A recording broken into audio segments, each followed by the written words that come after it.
আলাইকুম। Hello viewer, আমি আসছি সরকারি চাকরির সফলতার গল্প নিয়ে।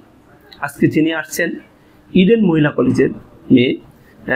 এই কথা আমি আগে বলছি কেন ইডেনের কথাটা, যারা ইডেন কলেজে মহিলা কলেজে লেখাপড়া করেন অনেকেই জানেন না সরকারি চাকরি কিভাবে হয়।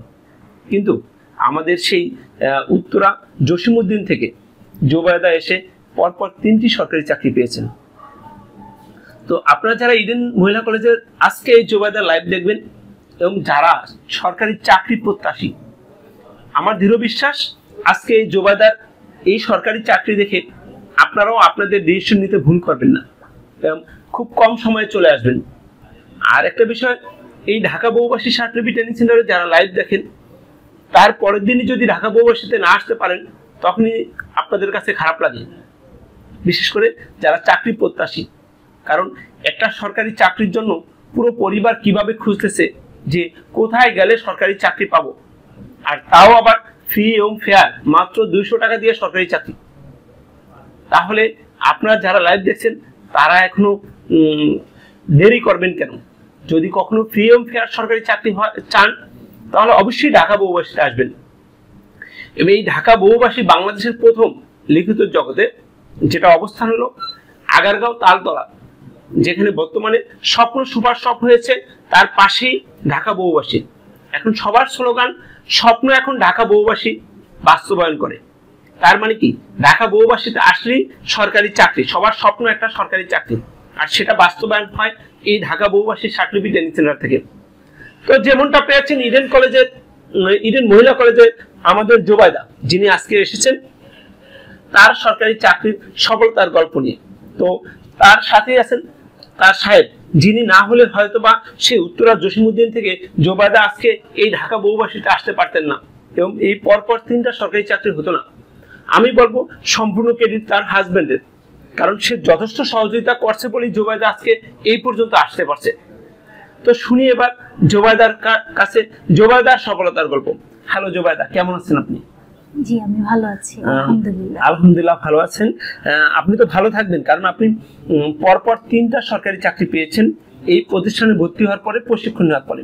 কিন্তু এই দেশের অনেক চাকরি প্রত্যাশী জানে না কিভাবে সরকারি চাকরি হয়। তো আমি আশা করব আপনার মাধ্যমে আজকে আপনি জোবায়দা যদি 3টা সরকারি চাকরি পান, তাহলে আজকে যারা লাইভ দেখছেন তারা 3টা কেন, তারা 6টা পাবে। বিশেষ করে আপনার ইডেন মহিলা কলেজের যারা লাইভ, মানে আপনার লাইভ দেখবেন ইডেন মহিলা কলেজে যারা আছেন তারাই আপনার খুব তাড়াতাড়ি চলে আসতে পারবে এই সরকারি চাকরির জন্য। তো কিভাবে পাইলেন সরকারি চাকরি, কিভাবে পাইলেন ঢাকা বহুভাষী, সেটা যদি একটু বলতেন।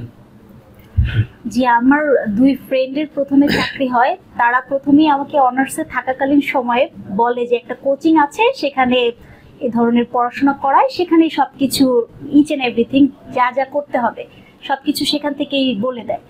তারপরে আমি তখন এত বেশি একটা পড়াশোনা করতাম, অনার্স নিয়ে ব্যস্ত ছিলাম। তখন যখন মাস্টার্স করি তখন দেখলাম যে আমার ফ্রেন্ডের লাস্ট পরীক্ষার দিন বললো যে ওর একটা জব হয়ে গেছে। ও, অনার্স লাস্ট পরীক্ষা, মাস্টার্স লাস্ট এক্সামের দিন। আচ্ছা, সে কোথায় চাকরি পেয়েছে? সে চাকরি পেয়েছে হচ্ছে, সরি স্যার এখন মনে করতে পারছি। কি নাম? তার নাম হচ্ছে বিপাশা।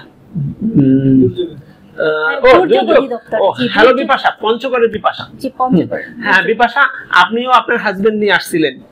জি, সেই বিপাশার সাথে 26 জনের চাকরি হয়েছে আমার এখানে এই দুর্যোগ ত্রাণ ব্যবস্থাপনা অধিদপ্তর। হ্যাঁ হ্যাঁ, দুর্যোগ অধিদপ্তর। তো সেই বিপাশা আপনার কথা শুনে আসছে জোবায়দা। তো আলহামদুলিল্লাহ, জোবায়দা আপনার ফুল ঠিকানাটা একটু বলেন প্লিজ। আমার বাসা হচ্ছে বাউনিয়া, জসিমউদ্দিন, সেটা উত্তরা দিয়ে যেতে হয়। উত্তরা জসিমউদ্দিন, বাউনিয়া। বাউনিয়া। আচ্ছা আচ্ছা, সেখান থেকে এখানে এসে ক্লাস করতেন? হ্যাঁ। তো যখন ওর চাকরির শুনলাম তখন আমিও মোটামুটি প্রিপারেশন নিচ্ছিলাম। তো যখন পরীক্ষাগুলো দিতে যেতাম কি পড়তে হবে, পড়া অনেক, কি পড়তে হবে সেটাই বুঝতে পারতাম না। তো তখন ও আমাকে বললো যে এভাবে এই কোচিং এ সবকিছু পড়ানো হয়, যা যা লাগবে একটা পরীক্ষার জন্য যেটা দরকার হয়। তো তখন পরে ওর কাছ থেকে জানলাম। তারপরে আবার কিছুদিন পরে শুনি আমার আরেক ফ্রেন্ড, ওর নাম হচ্ছে তানিয়া, ওরও চাকরি হয়ে যায়। তানিয়া আপনি জেরিন? হ্যালো তানিয়া, তানিয়ার 4টা চাকরি হয়েছে। এখন সে দেখেন জোবায়দার 3টা চাকরি হয়েছে, তার যে ফ্রেন্ড তানিয়া আপনি জেরিন তারও 4টা চাকরি হয়েছে, সেও ইডেন মহিলা কলেজের। তো ভিউয়ার যারা দেখছেন, তাহলে আপনাদের এখন কি হবে? ইনারা যদি পর পর এক একজনের 3টা 4টা চাকরি পায়, তো আজকে এই যে লাইভ দেখছেন, আমার মনে হয় আপনার জীবনে যত ফেসবুক ইউটিউব দেখেছেন, এর চেয়ে বাস্তবতা বা এর চেয়ে সঠিকভাবে চাকরি পাওয়ার যে পথ, সেটা কেউ দেখাইতে পারেনি। শুধু আজকে আপনি এই লাইভ দেখে আপনার লাইফটা পুরো চেঞ্জ করতে পারবেন। যেহেতু জোবাইদা 3টা চাকরি পেয়েছে, তার বান্ধবী 4টা চাকরি পেয়েছে, তার আরেক ফ্রেন্ড 1টা চাকরি পেয়েছে, তাহলে আপনারা কেন চাকরি পাবেন না? আশা করি আপনাদেরও চাকরি হবে। কি জোবাইদা হবে না? ইনশাআল্লাহ ইনশাআল্লাহ। জোবাইদা প্রথম চাকরি আপনার কোথায়? আমার এটা হচ্ছে উত্তরাতেই আমার অফিস, আমার হচ্ছে বাংলাদেশ হাইওয়ে পুলিশ হেডকোয়ার্টার্স। এটা হলো আপনার প্রথম চাকরি। এখানে কি পদে আপনি চাকরি পেয়েছেন? Data entry operator. ডাটা, এটা গ্রেড কত? গ্রেড 16। গ্রেড 16, প্রথম চাকরি উত্তরা পুলিশ হাইওয়েতে, বর্তমানে সে কর্মরত আছেন হেডকোয়ার্টারে। যাক, আপনার বাসার পাশে কিন্তু আপনার অফিস, বাসার পাশে অফিস। ওকে। সেকেন্ড চাকরি বাংলাদেশ কৃষি গবেষণা কাউন্সিল শার্টলিপিকার। বাংলাদেশ কি কৃষি গবেষণা কাউন্সিল, যেটা বিএআরসি ফার্ম গেট খামারবাড়ি এখানে অবস্থিত। তো সেখানে কিন্তু আপনি যোগদান করেন, সেটা কত গ্রেড? 13 গ্রেড। 13 গ্রেড। সে কিন্তু সেখানেও যোগদান করেন। তারপরে শুনছেন ভিউয়ার যে তার প্রথম চাকরি, দ্বিতীয় চাকরি, এবার আমরা শুনবো তার তৃতীয় চাকরি। কোথায় আপনার তৃতীয় চাকরি? নৌ পরিবহন অধিদপ্তরে। এটা কি পদে? শার্টলিপিকার। শার্টলিপিকার কাম কম্পিউটার অপারেটর। তার মানে কি শার্টলিপিকারই তার 2টা চাকরি হয়েছে। তাও শর্টহ্যান্ড এমন একটা জিনিস বা শার্টলিপি এমন একটা বিষয় যে এটা শিখলেই চাকরি একদম ফেয়ার পাবে, এবং এখানে লোকই পায় না। তো আপনারা যারা চাকরি প্রত্যাশী তাদেরকে আমি একটা কথাই বলবো, শার্টলিপি শেখেন, চাকরির অভাব হবে না। মাত্র 200 টাকা দিয়ে এই চাকরি পাবেন শার্টলিপি শেখার পরে। যেমনটা পেয়েছেন জোবাইদা উত্তরা সে জসিমউদ্দিন থেকে, বাউনিয়া থেকে এসে কত পরিশ্রম করছেন। জি, তো ঢাকা বহুবাসী নিয়ে আপনার কি বলার আছে? যারা আজকে লাইভ দেখছেন আপনার, যে তাদের চাকরি হবে কিনা? তাদের অবশ্যই চাকরি হবে। তাদেরকে আসলে সঠিক নির্দেশনা পেতে হবে যে কিভাবে পড়লে চাকরিটা পাওয়া যায়। পড়াশোনা করলে চাকরি হবে না, সঠিক নির্দেশনা পাওয়ার জন্য সঠিক জায়গায় আসতে হবে। তাহলে এই সঠিক নির্দেশনা আর সঠিক জায়গা কোনটা আপনি বলবেন? সেটা প্রথমেই সেটা হচ্ছে, যেহেতু আমি এখান থেকে চাকরি পেয়েছি, আমার ফ্রেন্ডরা পেয়েছে, ভিউয়ার্সরা নিশ্চয়ই বুঝে গেছে, সেটা হচ্ছে একমাত্র বহুভাষী শার্টলিপি কম্পিউটার কোচিং সেন্টার। এখানে আসলে সঠিক নির্দেশনা এবং কিভাবে পড়তে হবে, সব হেল্পফুল, সব টিচাররা কিভাবে পড়তে হবে, সবাই সব রকমের সাহায্য সহযোগিতা করে, জানায় কিভাবে জানতে হবে। এবং এখানে এত সংখ্যক স্টুডেন্ট পড়ে, তাদের মাধ্যমে অনেক কিছু জানা যায় যে কিভাবে করতে হবে। আমি অনেক উপকৃত হয়েছি এখান থেকে। আমি সবাইকে বলবো আপনারা আসেন, এসে দেখে পরিবেশ বুঝে তারপরে সিদ্ধান্ত নিবেন। জোবাইদা বলছিল যে শার্টলিপি এই ঢাকা বহুবাসীতে আসলেই আপনার যে ভর্তি হতে হবে সেটা কিন্তু জোবাইদা বলেনি। জোবাইদা বলছে আপনি আসেন, দেখেন, পরিবেশটা দেখেন, তারপরে ডিসিশন আপনি নেবেন আপনার কি করা উচিত। তারপরে আবার এই জোবাইদার মতোই বলবেন না আমি কেন আরো 1 বছর আগে এই প্রতিষ্ঠানের ঠিকানা পাইনি। এমনটাই তো যে অনেকে এসে বলে যে আমি কেন আরো 1 বছর আগে এই প্রতিষ্ঠানের ঠিকানা পাইনি। ঠিক আপনার ক্ষেত্রেও তাই ঘটবে যে আপনি কেন এই প্রতিষ্ঠানের লাইভ আরো 1 বছর আগে দেখেননি। তবে 1 বছর আগে জোবাইদা আসছে, আজকে 1 বছর পরে জোবাইদা 3টা চাকরি পেয়েছে, তাই জোবাইদা আজকে লাইভ দিছে।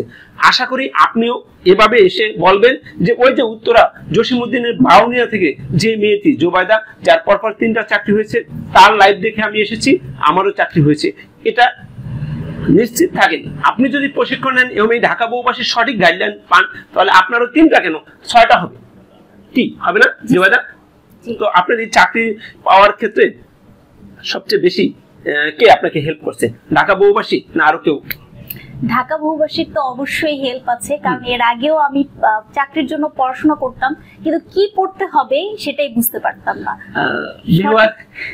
ভিউয়ার আমি কিন্তু তার প্রতি খুবই ক্ষিপ্ত। তার পাশে একজন তার মানুষ বসে আছে যার কথা না বললেই নয়, যেই মানুষটা তাকে এত পরিশ্রম করে এখানে এসে পৌঁছেছে তাকে ভুলে গেছে সে ঢাকা বহুবাসী কি ভালোবেসে ফেলছে।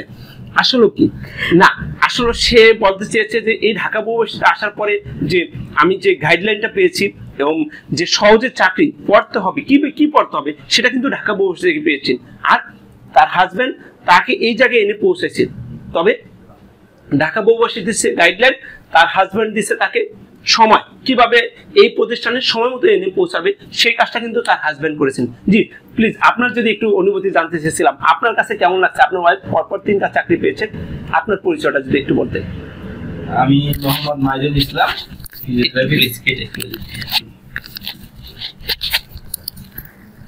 জি জি আমি Mohammad Maidul Islam, physiotherapy doctor, Islamic bank central hospital, Dhaka. আসলে জোবাইদা ঢাকা বহুভাষীর মাধ্যমে যে 3টা চাকরি পেয়েছে, এই কারণে আমি আরো অনেক খুশি। আরো সামনে তার বেটার অপশন আছে, আমি চাই যেন সে আরো চেষ্টা চালাই যাক। আর ঢাকা বহুভাষীর প্রতি আমি অনেক কৃতজ্ঞ যে আমি নিজেও বুঝতাম না যে গভর্নমেন্ট সার্ভিস কিভাবে পেতে হবে। গভর্নমেন্ট সার্ভিসটা তারাই দেখাই দিছে যে এভাবে পেতে হয়। আসলে গভর্নমেন্ট সার্ভিসের উপর কিছুই নাই, কারণ হচ্ছে গভর্নমেন্ট সার্ভিস মানে হচ্ছে আমার পেনশন, আমার সাপ্তাহিক 2 দিন ছুটি, তারপর হচ্ছে চাকরির নিশ্চয়তা, যেটা প্রাইভেটে পাবে না। এই কারণে আমি তাদের প্রতি অনেক কৃতজ্ঞ। Thank you. যারা লাইভ দেখছেন চাকরি প্রত্যাশী, তাদের জন্য কি বলবেন? যারা এখনো সরকারি চাকরি পায়নি, আপনার ওয়াইফ তো 3টা পেয়েছেন, তারা কোথায় যাবে? যদি আপনার ওয়াইফ বলছে যে সঠিক গাইডলাইন পেতে হলে ঢাকা বহুভাষীকেই বেছে নিতে হবে, তাদের জন্য আপনার কি? আসলে আমরা তো এখন চাকরির একটা মাঝামাঝি পর্যায়ে, আমরা এই লেভেলে এসে বুঝি যে চাকরির নিশ্চয়তা সবচেয়ে বড় বিষয়। কারণ হচ্ছে প্রাইভেটে জব এই আছে এই নাই, আর বয়সটা অনেক বড় ফ্যাক্টর। অনার্সটা পাস করার পরপরই আমাকে সময় মতো, সঠিক সময়ে আমাকে যে কোনো ভালো একটা অপশনে ঢুকতে হবে। বয়স যত চলে যাবে তত মনে করেন আমার অপশন গুলো কমে যায়। তাই আমি মনে করি মানুষকে অনার্সে পাস করার পরপরই একটা গভর্নমেন্ট সার্ভিসে ঢোকা উচিত। সেজন্য বহুভাষীতে আসতে হবে, বহুভাষীতে কোচিং করতে হবে, তাদের দিক নির্দেশনাগুলো সঠিকভাবে অনুসরণ করতে হবে। থ্যাংক ইউ জোবাইদা, অনেক সুন্দরভাবে বলেছেন। এখন যদি এই জোবাইদার লাইভ দেখে, জোবাইদার হাজব্যান্ডের লাইভ দেখে যারা আজকে এই লাইভ দেখছেন, আশা করি আপনারা অবশ্যই আপনাদের ডিসিশন পরিবর্তন করবেন এবং চাকরি হতে যে টাকা লাগে না সেটাই বারবার প্রমাণ করেছে জোবাইদা। যদি টাকাই লাগতো তাহলে জোবাইদা এই 3টা সরকারি চাকরি পেত না। এখনো জোবাইদা আজকেও 2টা পরীক্ষা দিয়ে আসে এবং জোবাইদার আরো ভালো চাকরি হবে, সেটা তার হাজব্যান্ডের আশা। তার প্রতি একটা দৃঢ় বিশ্বাস আছে যে জোবাইদা আরো ভালো চাকরি পাবে। যদি এখন 3টা চাকরি পেয়েছেন, সার্টিফিকেট 2টা, অফিস সহকারী না, ডাটা এন্ট্রি অপারেটর একটা, তাহলে এই জোবাইদাই কি সব চাকরি নেবে? ইডেন মহিলা কলেজের বা ঢাকা জেলার এই মেয়ে, আমি বলবো সারা বাংলাদেশে যারা আছেন সবারই চাকরি হবে এই জোবাইদার মতো। তবে সঠিক গাইডলাইন লাগবে, আর সঠিক গাইডলাইনের জন্য জোবাইদা বলছিল এই ঢাকা বহুভাষী এসে একবার দেখে যান, আপনাদের ভর্তি হতে হবে না, শুধু এসে পরিবেশ দেখেন কিভাবে প্রতিদিন সরকারি চাকরি হয়, সেটাই কিন্তু জোবাইদা বলছিল। ঠিক আছে জোবাইদা? আরেকটু কথা বলতে চাই যে অনার্স শেষ হওয়ার জন্য অপেক্ষা করার কোনো দরকার নেই, যেটা আমি ভুল করেছি। অনেকে ভাবি যে ঠিক আছে বিসিএস করব, অনার্সটা ঠিকভাবে কমপ্লিট করে নেই। জানবেন যে সরকারি চাকরির ক্ষেত্রে আপনার অনার্সে আউট অফ 4 পেলেও ওই রেজাল্ট কোনো ম্যাটার করে না। ম্যাটার করে হচ্ছে আপনি পরীক্ষায় কিভাবে লিখলেন, কি দিলেন, চাকরি পরীক্ষায় কি পেলেন। সেই জন্য আপনাকে কি করতে হবে? সেই জন্য আপনাকে অনার্স থেকেই পড়াটা শুরু করতে হবে। আর এই প্রিপারেশনটা নিতে নিতে আপনি অনার্স শেষ করে এই ধরনের একটা চাকরি নেন, তখন আপনার বিসিএস এর জন্য ইজি হবে আর এই চাকরিটাও ইজি হবে। যারা মনে করছেন যে অনার্স শেষ করব, তারপরে আসবো, তারপরে কোচিং করব, এটা আমার মনে হয়, আমি নিজের ক্ষেত্রে ফিল করি এটা আমার লস হয়ে গেছে। আমার আরো আগে থেকে এসে পড়াশোনা করা উচিত ছিল, যেটা আমার ফ্রেন্ডরা করেছে, তারা এখন অনেক ভালো আছে। আমি সবাইকে বলবো যে আপনারা যারা অনার্স করছেন তারাও আসবেন, এসে দেখে সবার সাথে কথা বলে তারপরে বিষয়টা নিয়ে চিন্তা করবেন। হ্যালো ভিউয়ার, জোবাইদা, আমি কিছুক্ষণ আগে যে কথাটা বলছিলাম যে জোবাইদা বলছিল যে 1 বছর আগে কেন আসেনি, আপনাদের কিন্তু সেই দাওয়াত দিছিল। কারণ কিছুদিন আগে কিশোরগঞ্জের একটা ছেলে মাত্র 18 বছরে, তবে বরিশালের একটা মেয়ে বুসরা, তার 3টা চাকরি হয়েছে 18 বছরে, সে 17 বছরে এই পজিশনে ভর্তি হয়েছে। অনার্স ভর্তি না হয়ে সে এখানে ভর্তি হয়েছে। তো সে কিন্তু এখন 10 বছর আগে চাকরি পেয়েছে, যেটা জোবাইদা বলছিল যে আপনার অনার্সের অপেক্ষা থাকবে না, এসিসি পাস করার পরই আপনার চাকরির জন্য চেষ্টা করেন। কারণ আপনি তাহলে 10 বছর বেশি চাকরি করতে পারবেন এবং 5 বছর পর পর আপনি পদোন্নতি পাবেন। বাংলাদেশ সচিবালয় যদি আপনার চাকরি হয় 5 বছর পরই আপনি পদোন্নতি পেয়ে 7 ক্লাস হবেন যদি 16 গ্রেডে চাকরি দিতে পারেন। এই কথাটাই অনেকে জানে না, চাকরি কিভাবে পদোন্নতি পায়। বাংলাদেশ সচিবালয় সবচেয়ে বেশি পদোন্নতি। আপনি বাংলাদেশ সচিবালয় যে কোনো মন্ত্রণালয়ে ঢুকতে পারলে কিন্তু আপনি একসময় 5 বছর পরে আপনি প্রশাসনিক কর্মকর্তা বা অ্যাডমিনিস্ট্রেটিভ অফিসার হতে পারবেন। তাহলে ভিউয়ার, আমি আশা করব আজকে এই জোবাইদার লাইভ দেখে আপনারা যারা বেকার, শিক্ষিত বেকার, চাকরি প্রত্যাশী, তাদের জীবনে অনেক দূর যেতে পারবেন এই জোবাইদার লাইভ দেখে। তবে জোবাইদার লাইভ দেখলেই হবে না, জোবাইদার কথাগুলো অনুসরণ করতে হবে, যে সঠিক গাইডলাইন, সঠিক জায়গায় আসতে হবে। এসে দেখেন কিভাবে প্রতিদিন সরকারি চাকরি হয়। ওকে জোবাইদা? জি স্যার। Thank you. আপনারা জোবাইদার জন্য দোয়া করবেন, জোবাইদার জন্য আরো ভালো জায়গায় যেতে পারে এবং তার সাহেব সে তাকে হেল্প করছে বলেই আজকে সে এখানে আসতে পারছে। থ্যাংক ইউ আপনাকে, যে অসংখ্য ধন্যবাদ। আপনি যদি হেল্প না করতেন তাহলে আজকে জুবাইদা আজকে 3টা চাকরির মালিক হতো না। সব অবদান আপনার আমি বলবো। আর ঢাকা বহুবাসী শুধু একটু গাইডলাইন দিয়েছে, পরিশ্রম করছে সে।